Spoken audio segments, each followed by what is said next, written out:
جو کلمہ طیبہ کے خلاف چلتے ہیں جو اللہ کلمہ تعالیٰ خبیثہ والے، کلمہ طیبہ کے خلاف اور کلمہ خبیثہ چلنے والے ظالم ہیں، اللہ ان کو گمراہ کرتا ہے۔ یفعل اللہ ما یشاء، اللہ اتنا پاورفل ہے، اتنا طاقت والا ہے کہ جو چاہتا ہے کرتا ہے۔ جزاک اللہ۔ اچھا لیکن ایک سوال کا جواب دیں، یہ جو اللہ تعالیٰ جو چاہتا ہے کرتا ہے، سر جی کسی کا مائک کھلا ہوا ہے، بہت ڈسٹرب ہو رہے ہیں ہم لوگ۔ اپنے مائک بند کریں، ابھی بھی آواز آ رہی ہے؟ اچھا، یہ جو وَيَفْعَلُ اللَّهُ مَا يَشَاء، اللہ جو چاہتا ہے کرتا ہے، اس کا مطلب کیا ہے بھلا؟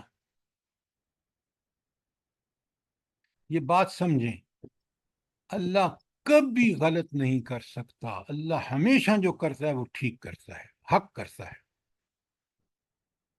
اللہ تعالیٰ کیوں غلط نہیں کرتا بتائیں؟ آپ کے پاس دلیل ہونی چاہیے۔ کیونکہ سر اللہ تعالیٰ حکیم اور علیم اور حکیم ہے، اللہ تعالیٰ کی علم اور حکمت میں سب ہے، اس کے مطابق اللہ تعالیٰ عمل کرتا ہے۔ آپ اگلی بات سر کیوں اللہ نہیں تعالیٰ کہتے؟ برحق ہے، برحق ہے اور آپ ہمیشہ نہیں، یہ بات کے ساتھ جب تک یہ نہیں کہیں گے کہ اللہ میں کوئی عیب، کوئی نقص، کوئی کمزوری نہیں ہے، کیونکہ غلطیاں انسان کمزوری کی وجہ سے، عیب کی وجہ سے ہے، اس لیے تو آپ سبحان اللہ پڑھتے ہیں ہر دفعہ۔ سبحان اللہ کا مطلب یہ ہے کہ اللہ پاک ہے ہر عیب سے، ہر نقص سے، ہر گناہ سے، ہر کمزوری سے، اس لیے وہ جو چاہتا ہے کرتا ہے، کیونکہ وہ ٹھیک کرتا ہے، حق کرتا ہے۔ اب بات سمجھ آئی کہ نہیں آئی؟ الحمدللہ الحمدللہ۔ تو یہ آج 3 آیتیں کتنی، پورا قرآن بھرا پڑا ہے حکمت سے۔ کاش ہم اس قرآن کو پڑھیں، سمجھیں، کلمہ طیبہ پہ قائم ہو جائیں، دنیا ہو، آخرت ہو، مصیبتیں ہوں، آسائشیں ہوں، احسان ہوں، سب میں ہمیں اللہ تعالیٰ ثابت قدمی عطا فرمائے۔ کتنی پیاری آیات ہیں یہ، اور جی اس کے اوپر جو دعا ہے، جی اس کلمے پر جو دعا سکھائی گئی ہے، تو دعا ایک تھوڑی ہے۔ سر جی اس کلمے کے مطابق اللہم ثبتنا بالقول الثابت فی الحیات الدنیا و فی الآخرہ۔ بالکل ٹھیک ہے، لیکن یہ دعا، ساری دعائیں جو مشہور ہیں وہ ہمیں یاد ہونی چاہیے، جو نبی کریم صلی اللہ علیہ وسلم مانگتے تھے ان کو مانگیں، اور پھر ہم عزم کر کے اس کلمہ طیبہ پہ قائم ہو جائیں۔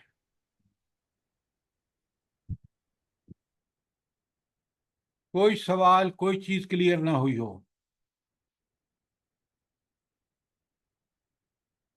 جزاک اللہ خیر سر، بہت خوبصورت طریقے سے آپ نے سمجھایا ہے۔ اچھی طرح سمجھ آ گئی الحمدللہ۔ السلام علیکم سر، وعلیکم السلام۔ یہ جو شجر خبیثہ ہے اس کے حوالے سے پلیز مزید واضح کیجیے گا کہ یہ کیوں ہمارے گھروں، خاندانوں میں جڑ پکڑ گیا؟ یعنی ہم اگر ایک حق بات پہنچانا بھی چاہتے ہیں تو دوسرا جتھا اتنا مضبوط ہوتا ہے کہ وہ چلنے نہیں دیتا۔ تو اس چیز کو پلیز کہ ہمارے یہ حکومت کی سطح پہ تو نہیں، گھریلو سطح پر بھی جو ہے وہ شجر جو خبیثہ ہے نا وہ طاقت پکڑتا جا رہا ہے۔ آپ بالکل ٹھیک کہہ رہے ہیں، بہت اچھا سوال کیا آپ نے۔ اس کی وجہ یہ ہے کہ یہ برسہ برس ہو گئے ہیں کہ ہم نے کلمہ خبیثہ پہ عمل کر رہے ہیں اور کلمہ طیبہ کو چھوڑ چکے ہیں۔ تو نتیجہ یہ ہے کہ ہمارے گھروں کے اندر دنیا کی محبت، خواہشات کی محبت اور دنیا پرستی، مال پرستی، ہوس پرستی، اولاد پرستی، یہ ساری بیماریاں اتنی جڑ پکڑ گئی ہیں، اور قرآن سے ہمارا کوئی تعلق ایسا نہیں ہے کہ جس میں ہم قرآن کو پڑھیں، سمجھیں، غور کریں، پھر دنیا کو بھی دیکھیں کہ دنیا میں بھی کامیابی اصل تو انہی لوگوں کی ہے جو قرآن پڑھ کے سمجھ کے اس کے مطابق عمل کرتے ہیں۔ قرآن پڑھ کے جو سمجھنا ہے نا امینہ صاحبہ، یہ سمجھ لیں کہ اس سے ہمارے دل میں وہ جو گندگیاں ہیں نا، عقیدے کی پاکیزگی کی، عمل کی، اقوال کی گندگیاں ہیں، وہ اس وقت نکلیں گی جب ہم قرآن کو پڑھ کے سمجھ کے اس پہ غور و فکر کریں گے۔ اب وہ سر جو جی یہ جو آپ اگلی آیت ایک ہے منٹ سوال کا جواب ہے۔ بیچ میں مت انٹرفیئر کیا کریں، سوال پورا ابھی مجھے جواب دینے دیں۔